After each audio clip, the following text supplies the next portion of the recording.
ఈ ఆస్తుల వల్ల ఆంధ్రప్రదేశ్ రాష్ట్రంలో మానభంగాలు జరుగుతున్నాయా? ఈ ఆస్తుల తగాదాల వల్ల ఆడపిల్లల హత్యలు గావించబడుతున్నారా? ఈ తగాదాల వల్ల ఈ రాష్ట్రంలో లా అండ్ ఆర్డర్ గాడి తప్పిందా? వాటిని వదిలేసి వీటికి పులకరింపు ఏంటి మీకు? వీటి మీద ఏంటి డ్యాన్స్ మీద అంతా?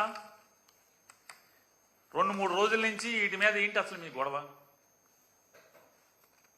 నువ్వు నిజంగా అంత పెద్ద మనిషివి అయితే 75 ఏళ్ల వయసులో 40 ఏళ్ళు రాజకీయం చేసినాడు, పక్కింట్లో గొడవ అయితే నీకేంటి?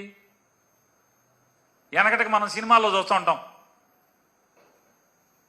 పక్కింట్లో మొగుడు పిల్లలు గొడవ పడుతుంటే లేదా అన్నా చెల్లి గొడవ పడుతుంటే ఈ గోడ మీదకి వెళ్ళిపోయి చెవులు గోడకు పెట్టి వినేవాళ్ళు. పొయ్యి మీద వంట వదిలేస్తారు, పిల్లలకి అన్నం పెడతాం మానేస్తారు చంద్రబాబు లాంటి వాళ్ళు. వాళ్ళు ఇల్లు కాలిపోతున్నా సరే ముందు అసలు పక్కింట్లో గొడవ చేతులు పెట్టి మామూలు పెహరీ గోడ దగ్గర పెట్టగోడ దగ్గర కూర్చుని కుర్చీ వేసి కూర్చుని పక్కింట్లో ఏం జరుగుతుందో వింటాం. ఇది బులపాఠం. ఇది